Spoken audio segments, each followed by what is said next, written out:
Hai gang, Assalamualaikum warahmatullahi wabarakatuh. Anda bersama saya lagi, Pak Salam, di dalam channel YouTube aku, Pak Salam Studio, dalam segmen Para Mistik episod yang ke-10. Hari episod yang ke-10 ni seperti yang dijanjikan oleh aku pada episod yang sebelum ni. So, siapa yang belum tengok episod sebelum ni boleh pergi ke channel aku tinggalkan dekat atas ni. So episod yang ke-10 merupakan sambungan lah daripada cerita aku pergi ke Pulau Jerjak.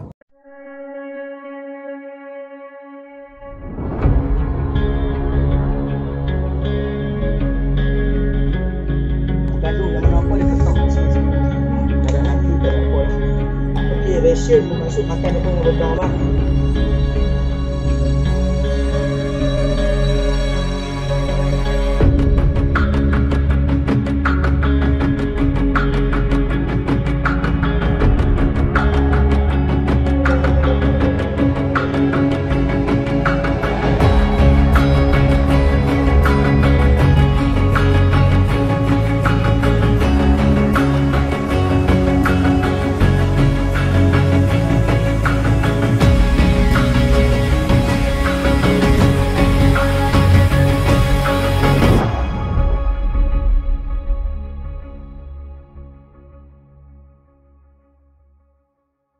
Jadi tempat yang terakhir lah dalam ekspedisi aku berbasikal pada waktu itu, iaitu dua tempat lagi. Okey, batu-batu ni mai nampak lori kat depan tadi. Ini pada tahun 2008, 2007, 2008, 2009 depa buat projek kolam air PDA under kerajaan negeri dekat atas pulau ni. Okey, jadi depa korek kat sana, depa mai buang kat sini rata lah. Yang pertama ialah sisa batu granit yang digunakan waktu dahulu untuk membuat empangan tadahan air dekat kawasan Pulau Jerjak ni. Dia milik kerajaan punya. So dalam proses untuk membuat empangan tersebut, bila dah siap, sisa-sisanya diletakkan di sekitar kawasan berhampiran dengan kem tahanan inilah. Okey. Dulu daripada depan sampai belakang dia ada 14 blok macam ni. 14 blok zaman penjara 1999. Dia ada 14 blok. Ni blok duduk tengah-tengah sekali. Blok tengah-tengah ni blok untuk kemahiran hidup. Belah sana dia belajar memasak. Belah sini macam mana nak buat naik bata, macam mana nak ikat sini, macam mana nak teri, belajar ikat wire untuk kemahiran mereka untuk bila keluar nanti lah. Okay, mereka ada time riadah mereka boleh main sini. Belajar macam mana nak masak, macam mana nak ni. Bilik yang mereka tidur asal dia dekat depan sana tu. Nanti kita berapa P3 kan. Kita cuba bayang P1 duduk tangi panas dia macam mana. Sebab dulu tak ada kipas, tak ada apa. Okey. Mereka tidur pakai terlempang macam ni lah. Semua 50 ke 70 orang satu dorm ni. Right. Yang pasal tengah ni macam ni, laluan dia nak pergi ke tandas, nak pergi ujung, nak pergi ni walkway dia orang lah. Okey, bila ada time tempat makan ni pun kat luar. Tu kursi, tu meja. Simple lah, tu kursi, tu meja, tu kursi. Okey, kalau kita tengok kat dinding-dinding ni semua poster daripada banduan dulu. Okey, jamban ni apa paling syok orang? Gaya tu tau. Gaya. Okey, tengok orang duk buang sebelah lagi boleh tengok hang ni berapa banyak hang menabok. Boleh sembang. Okey, dia boleh sembang lah. Sembang bos. Dorang perempuan dah satu orang, nampak kalau lelaki dia tak ada benda lain lah, dia bawa gambar amuan cantik lah. Macam kata koloni awal tahun 1911 yang main untuk jadi British bawa untuk jadi pekerja tu kan. Mereka keronting kat blok yang sama ni juga.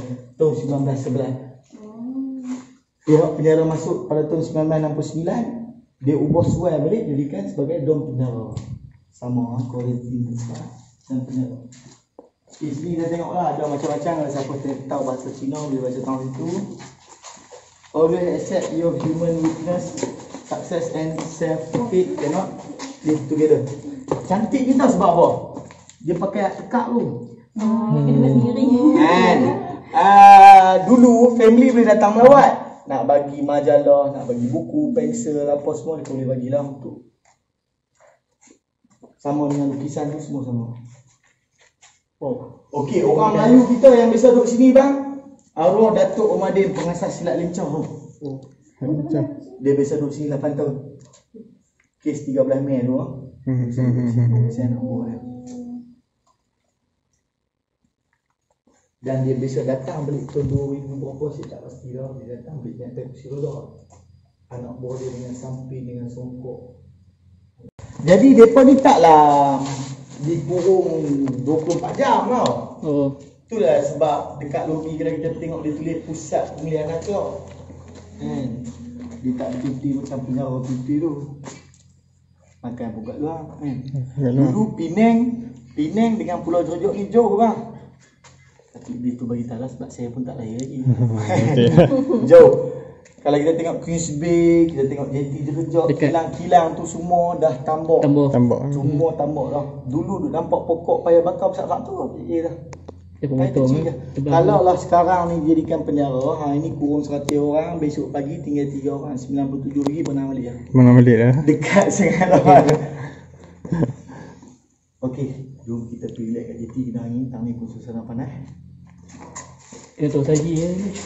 So kemudian kita dibawa ke kem penjara ataupun pusat pemulihan akhlak Pulau Jerjak pada waktu itu. So asalnya penjara ni pada tahun 1911 dia merupakan satu pusat kuarantin untuk menempatkan para pesakit daripada luar ataupun pesakit daripada sakit-sakit seperti yang dinyatakan dalam episod sebelum ni lah, penyakit kusta, TB ataupun penyakit-penyakit lain yang dibawa oleh para pengunjung ataupun penduduk lah yang pergi ke Mekah dan sebagainya. Dia ada beberapa bangunan lah. So antaranya adalah bangunan untuk ward pesakit, tandas dan juga dapur kat kawasan tu pada tahun 1911 tu lah. Dia mampu memuatkan 120 orang dalam satu blok. Kemudian dibawa ke depan pada tahun 1946 dia dijadikan kamp pelarian, dan pada tahun 1948 hingga 1991 menjadi kamp tahanan lah untuk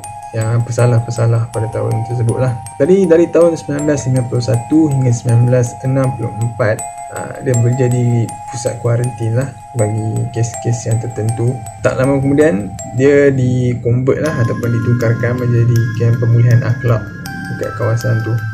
So asalnya dulu pada awalnya lah, pada tahun 1923 masa bangunan ni baru siap dibina, dia mempunyai 24 blok kesemuanya. Tapi pada tahun 1993 waktu mereka menutup pulau ni, menutup hospital kusta, menutup segala aktiviti yang berada di pulau ni dan mereka keluar, mereka merobohkan kesemuanya kecuali 3 blok sahaja. Ada juga lah bila waktu dulu-dulu tu kan yang jadi berlakunya kes politik apa semua, ada pejuang nasionalisme yang dipenjarakan dekat pusat pemulihan akhlak ni lah. Antara nama-nama yang kita kenal iaitu Dr. Burhanuddin Al-Hilmi, Ahmad Bostaman, Ustaz Abu Bakar Al-Baqir, Ustaz Saleh, Cikgu Muhammad Yusuf Ayub, Rashid Karim dan juga Ibrahim Karim. Okey, pada tahun 1981 lah kan, seperti yang diceritakan dulu dalam episod sebelum ni, ada 100 orang tahanan mengamuk lah dan membuat bantahan di atas sebab dia orang punya tempoh penjara tu dilanjutkan di atas sebab-sebab yang tertentu. Jadi mereka mengamuk dekat kawasan ni lah, penjara.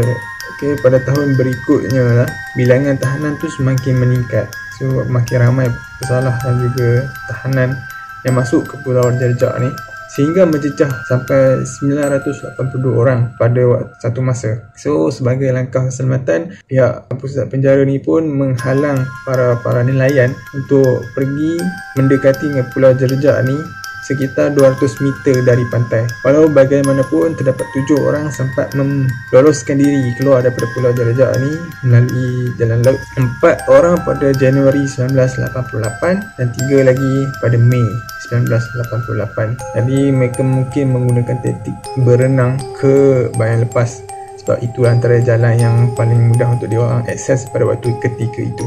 Akibat dengan peristiwa tersebut, pihak penjara mengambil langkah keselamatan dan juga langkah berjaga-jaga lah. Pihak kerajaan memutuskan untuk menutup pusat pemulihan akhlak dekat Pulau Jerjak ni pada tahun 1990 dan tahanan dipindah secara berperingkat dekat Muar Johor dan Simpang Renggam, dan ianya tamat pada tahun 1993 iaitu 13 Ogos. Jadi semuanya berjaya ditransfer ataupun dipindahkan ke sana, dan sejak pada itu blok-blok itu pun dirobohkan. Jadi itulah sedikit info ataupun pengetahuan ilmu sejarah berada di Pulau Jerjak ni.